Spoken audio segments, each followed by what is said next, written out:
Amicus analysis. Amicus analysis. Amicus analysis. Amicus analysis. Hello, and you are very welcome to Hammerheads. Hammerheads analyses Amicus analysis productions of horror movies. This is me, Marcus Wilson, and my very best friend, Miles Watts. Hello, Miles. Hello, best friend. How are you doing? And if you didn't know already, Miles and I are covering the Hammer output of Amicus Studios. Amicus is a well-known horror, horror, sci-fi, general weirdness film production studio in the UK that existed between the 1950s and 1970s. It turned out most of its horror work, but it is around again today, isn't it, Miles? It is, and we'll have more on that in future episodes because we're getting sort of to not the halfway point of this season, but maybe the third way point of it. And I think at some point we'd like to bring in a bit more of the modern story. But yeah, for now we're covering all their horror movies. We're ditching the sci-fi ones, even though I'm sure they're great. And I haven't seen all of them, but I've seen the Doctor Who's. But yeah, we're focusing on horror because this is very much a horror podcast. Well, we say that we're not covering the sci-fi output of Amicus, but there's more than a smattering of sci-fi in this week's podcast. This week we're covering the 1970 film Scream and Scream Again. There's always a nice point where you get to the 70s, isn't it? After languishing in the 50s and 60s. It's nice to change decades and because the style starts changing. Well, it does. Or is it? And I'm not so sure because the 70s is always a bit of a weird and sinister decade. And I speak as someone like you who was born in the 1970s. It sort of brings a frisson of, I don't know what, kind of grimness with it, the 70s. We're past the summer of love and we're just descending into... horrendousness in this case. Plus I think generally the 70s is one of the best decades for movies. Yes. I mean, it does have some of the most incredible movies ever made. I mean, American and British, but there's also a tendency for the 70s to be very groovy and disco-y, and this definitely begins with that sort of vibe. Yeah, I mean, I think it kind of is a lot more gritty, the 70s as well. Yeah, let's explore this. This is a slightly difficult film to talk about because it's not quite a portmanteau film, although there are a number of stories going on this time simultaneously through the film. And it's only when you get about halfway through the film that you actually realize what the blazes is going on. Yeah, I mean, I spent the first 30 minutes going, at some point this is going to start congealing into a story, isn't it? Because it was just, fine, the beginning was basically just it was a London bus and there's the jogger running towards the camera and he seems to sort of have some kind of fever or attack and falls down. And you're like, oh, okay, right. And then the first time you cut back to him in hospital, you're like, okay,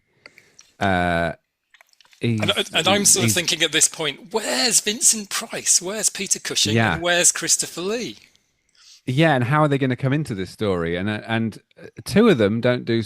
One of them does very badly out of this film. One of them does very well, and one of them's in the middle there, but we'll get to that. So yeah, this guy, and he wakes up and the nurse is there, and he's like, what's happening, nurse? And he pulls the sheet aside, and he's had one leg amputated. Yes. So you go... Okay, didn't see anything wrong with his leg when he was jogging in the last scene, but we'll go with it. And it's a bit Twilight Zone-y, isn't it? It's a bit like, okay, right, they've amputated his leg, and he's like, no. And you think, okay, we'll come back to that. And indeed, you do come back to that. And every time you come back to it, he's got one less limb, which is its own story, and it is linked to the plot. But you do spend every one of his scenes going, what the flipping hell is that? And then we sort of cut to a unnamed Eastern European country, which seems to have some kind of fascist regime in power, who have for their emblem some kind of motorway sign which denotes a triple carriageway. That's what I thought it looked like. It looked like you were doing the highway code, learning the highway code. This one means fascism from all angles or something. Or But yeah, it was It's very strange. It was obviously a reworking of the swastika, and you were meant to think it was a bit of a yeah. We're in a fascist state, not quite sure where. and Um, we no idea how this connects to a guy running across Clapham Common and having a heart attack. yeah, But we sort of find or a leg ourselves attack. a leg attack. But we find ourselves with quite a sinister gentleman with a very firm grip. Yeah, there's this guy who goes around and he's very familiar actually. I should look him up properly, but a big blonde lad, big Germanic looking lad, and he goes around doing the sort of Vulcan nerve pinch on people's, and unfortunately the first person he does it on is Wallace himself, Peter Sallis. Oh yes, And so it's he very, gets about 1 minute of screen time as well. And that's a shame, isn't it, Gromit? yes. I was going to say we've got the big three. We've got Cushing, we've got Yeah, Lee, and we've got Salis. Sallis. Oxford's a complete dump. Yes, it's true. He's got a thing for Peters, this guy, because the next person who does the Vulcan nerve pinch on is Peter Cushing. He clearly doesn't like Peters. But yeah, so you're like, okay, so there's this heavy going around nerve pinching people and just basically sort of going, he finds out what they know, and as they know too much, he just kills them. So and he also goes to Peter Cushing, and Peter Cushing has the weakest role out of all the three big hitters in this one, because he's in it for about 1 minute 30 seconds and that's it. Which is always a shame, because why get him if you're going to kill him off immediately? It was quite shocking actually. Yes, yes. I think at the time, Peter Cushing said that he didn't turn down any work at the time. He sort of looks a bit Mm. like his role in Star Wars, I think, just in terms of Yes, the costume I and the thought that, and we said cheekbones, that. although he always has those cheekbones.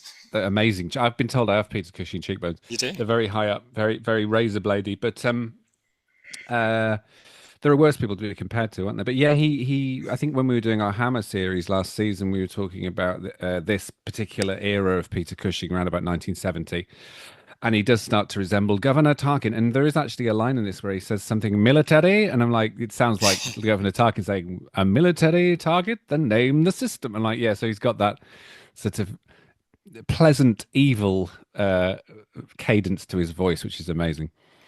Yes. And so then we move on and we get sort of the third, are we on the third strand now? So there's been a Yeah. murder, and a woman's body is discovered in the park with the Mm, throat cut, I think. And yeah, anyway, there is this then a detective element to this, trying he's to great. find I who love the has. detective in this.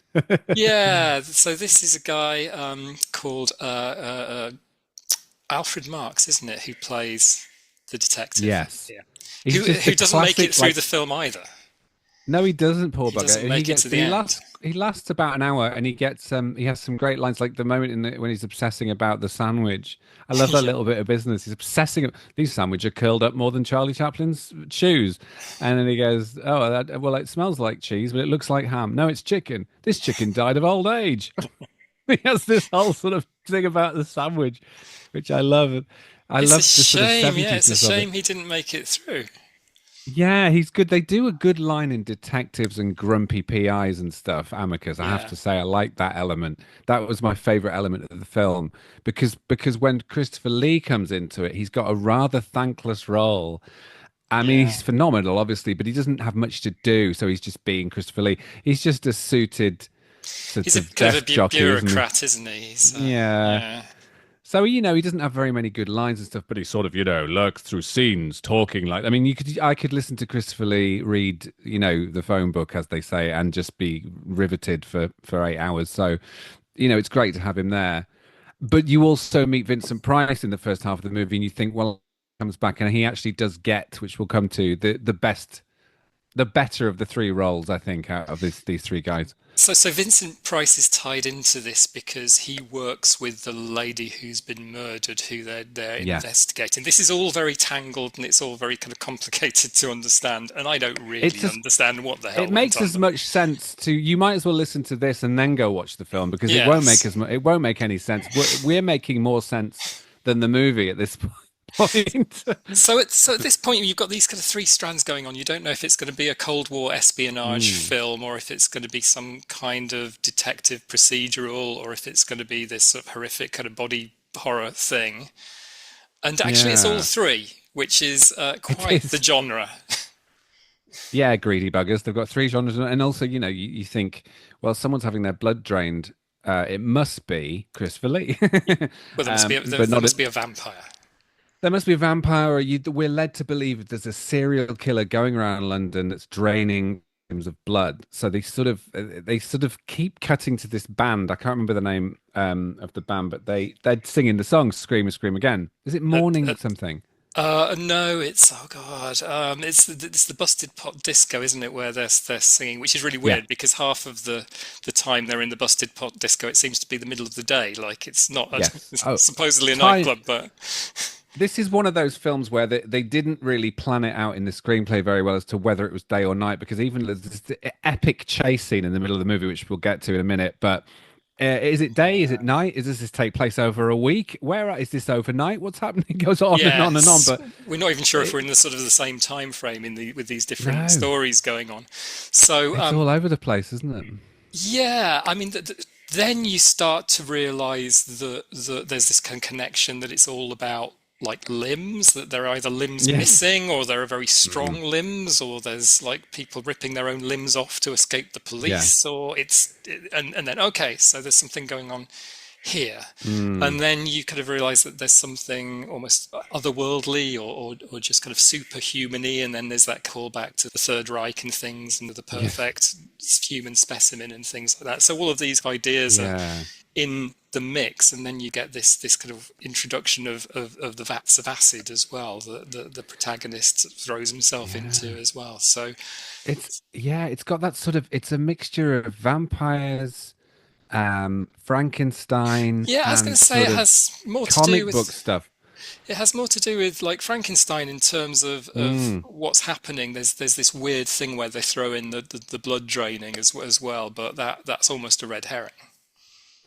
Yeah, you sort of, and the way it sort of ties in this guy, you think this big tall blonde guy, who incidentally is one of the bad guys in, and I recognized him from For Your Eyes Only, Yeah, that's right. um, Michael because Gotthard. that's it. He's very Germanic looking, very sort of striking looking, and he had these octagonal glasses in For Your Eyes Only, which is the thing that gives him away. And I think Bond ends up pushing him off the cliff in a car, which is hanging off the edge after a chase.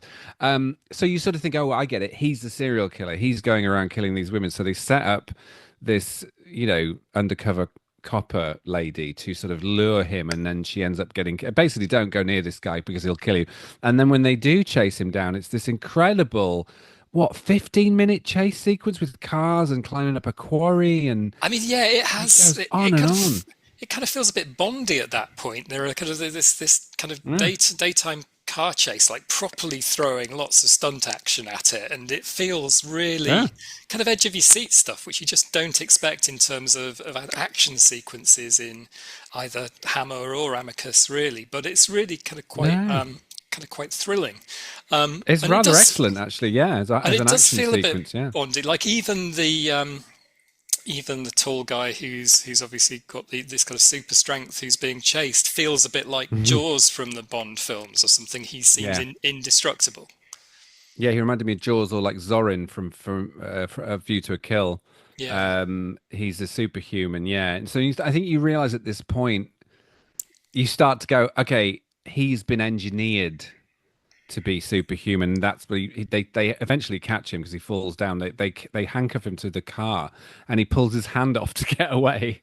So you're like, okay. And then obviously you see, it keeps cutting back to the hospital and the poor guy from the beginning who's having all his limbs amputated. And you start to realize that there's a sort of a trade going on in limbs here, and what they're doing is replacing. This is not like specified at the point, but at this point I thought they're replacing limbs with superhuman bionic limbs to create superhuman people, aren't they? And this is one of them. He's like Roy Batty in Blade Runner. He's like a replicant sort of character. You know what I mean? He's super strong, and they're sending them out to do evil deeds and kill people and get things done. And yeah, so Yeah, I mean, we should by say the 50-minute mark, you're going, you kind of got an inkling of what's going on, but we should hmm, say then at this point that the movie itself is taken from a kind of pulpy novel called The Disorientated Man by Peter Yeah, I love that Saxon. title. Also, I think that's a nom de plume. Nom de And plume. the book actually has more of a science fiction element to it because it's like otherworldly aliens that are kind of transplanting themselves on the Earth, whereas there's less of a Ah, sense of that in this uh, treatment of the book. That it there does is. seem to be less kind of alien focused. It It's is mad it's more scientist. fascistic, isn't it? Yeah, yeah. And then of Yeah, course the final act of the movie, because you get this another blonde lad. It's very blonde, this movie, who's searching for answers, and he's the one that discovers the lab. And you bring back in Vincent Price's character, who turns out to be a mad scientist who thinks he's God. and then it kind of turns into this film about medical ethics.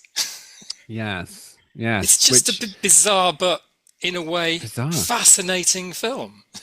Yeah, that's the thing I said to you just before we hit record. I don't know how we're going to talk about this movie, but the thing is, there's so many. It does gel together in a very bizarre way. It's just that the first 45 minutes just keeps you guessing. And to be honest, it wasn't boring in the slightest, No. because you're going, what the bloody hell is. And it felt a bit like it felt very, very British, actually, even though, Yeah. there's a lot of American. Actually, no, it is very British, this movie. It's set in London. It has a lot of British actors in it. So they've sort of got over just having to have Americans and everything at this point. It felt like a sort of almost like a John Wyndham or a 50s, Yeah. 60s sci-fi book kind of thing, where you're like, what is going on? This is the government are up to something. There's a country that is totalitarian that we're working with. Why are we working with them? So it did have this creepiness to it. But then you kind of Um, mix that in with the swinging London town and the kind of music that mm, Milton Subotsky and Max Rosenberg put through all of their music, jazz and rock and yeah, roll, and like, yeah, a kind yeah, of and horrendous it's earworm of a title track. yeah, scream and scream again. And that's all it does, that song, isn't it? Yeah, But as a result, and I've been reading up about sort of people's reaction to this movie, because it was, again, it had a decent budget, yeah, and I think it made some money, and yeah. some money, and it was sort of in the swing of it, though. Amicus was sort of like, if you were following Amicus as we are, Amicus's output, you would go, well, that's an interesting entry, because it seems to be a modern Hammer movie. It's got elements of things like maybe Quatermass, maybe Yeah, do you know what I mean? I thought it was Um, quite similar to the Satanic Rites of Dracula, which came a few that's years the one. later, because that mixed the Yeah. Dracula storyline and brought it into modern day and mixed it in with sort of the Mm, establishment and Secret Service and all of that. And it's similar in that this ties everything back into the sort of echelons of British society as well. yeah. That there's this kind of conspiracy that is kind of festering in Yeah. in the body politic as well, and this kind of almost virus that's kind of got into the system. Yeah. Yeah. That's yeah. And I think they did very well. The detective thing they did very well in this, because it was a very grounded, and you needed that, because otherwise it would be completely like, what on earth is going on? Why are we in this hospital? Who is this weird nurse? Why isn't she telling this guy? Why is he losing all his legs? Who are these fascists? And then you had this grumpy 70s TV cop, and you needed it, at that point. You needed You need him a to bit be of, sort of yeah, down yeah. to earthiness, because everything else is so fantastical.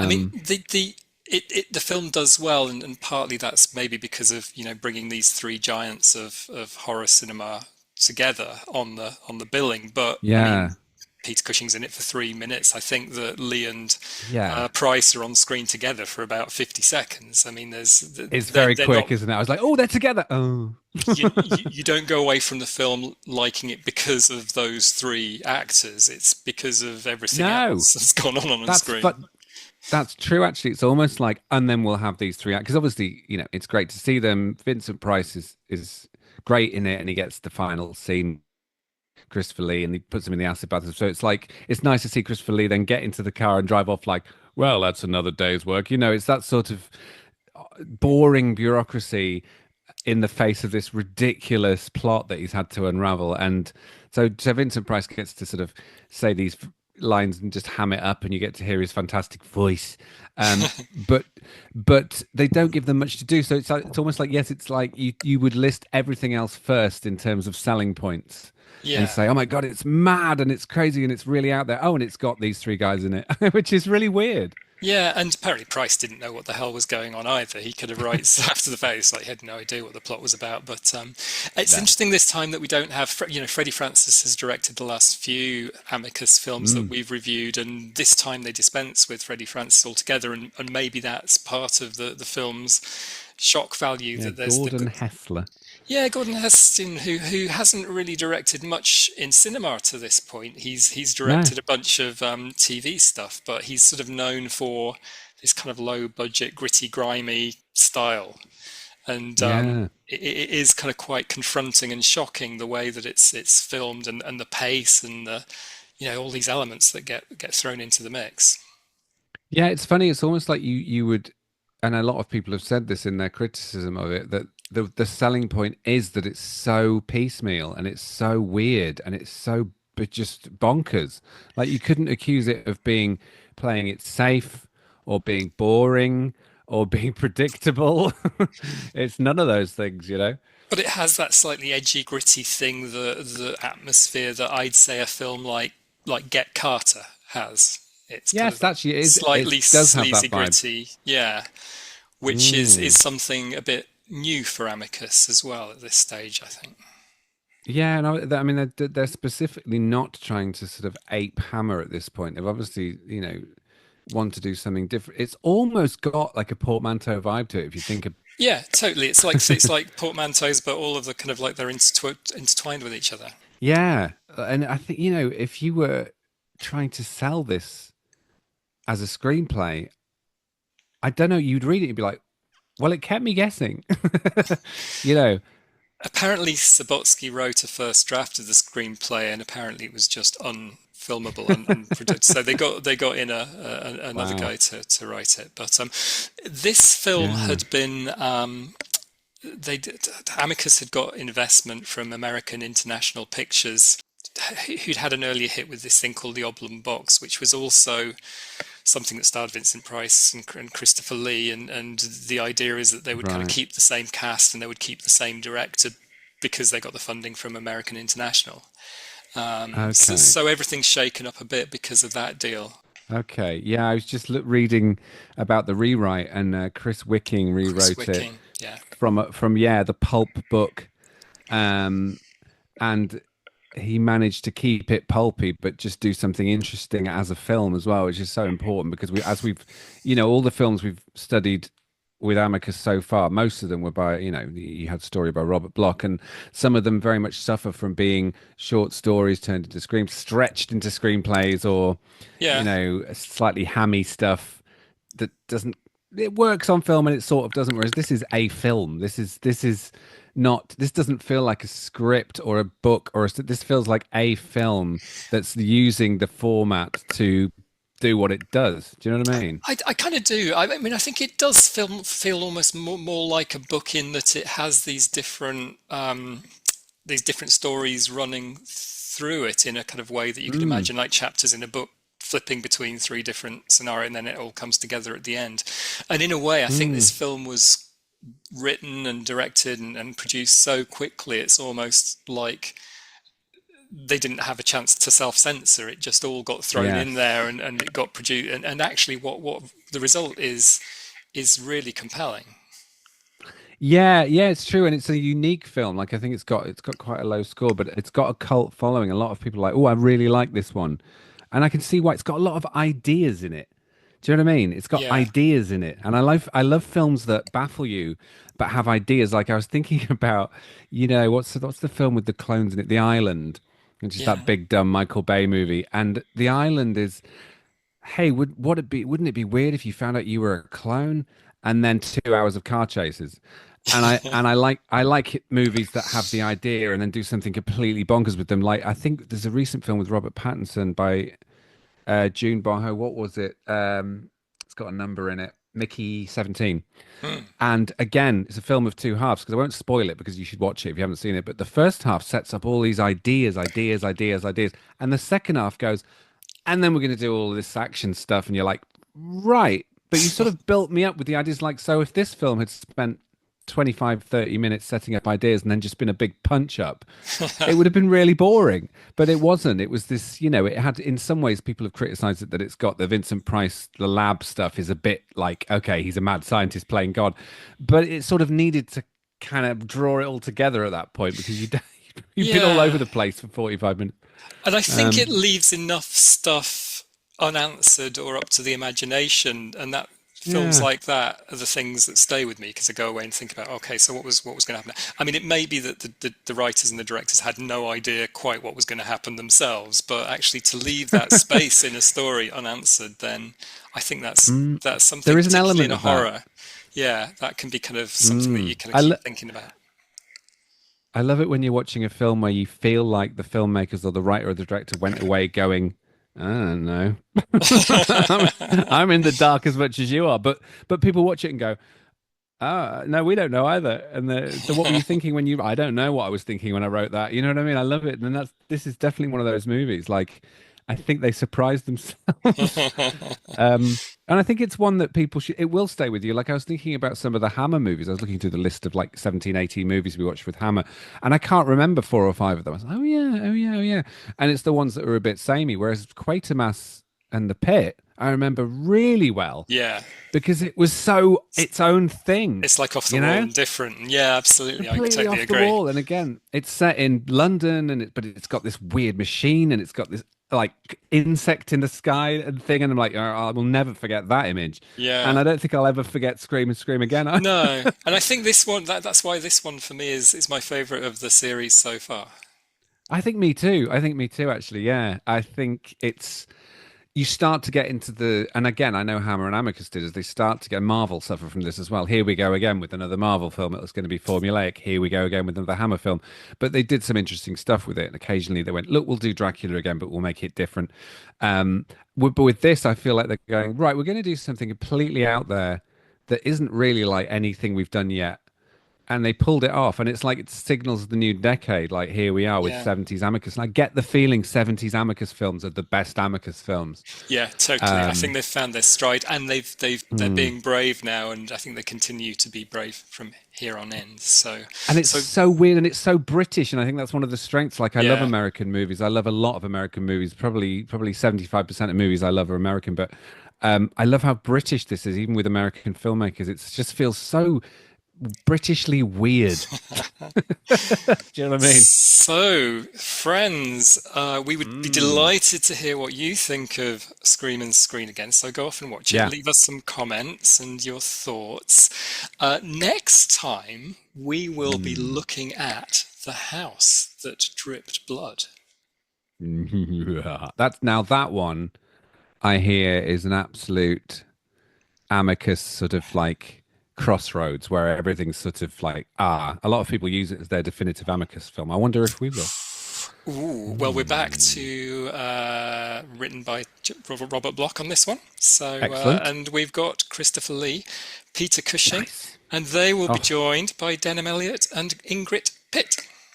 Oh my God, that's brilliant. What a great cast. I love Denham Elliott. He's amazing.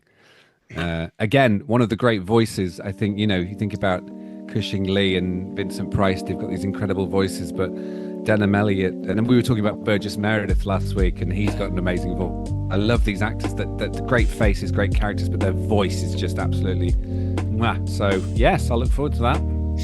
That's next time, but until then, scream and scream again, and we will see you soon.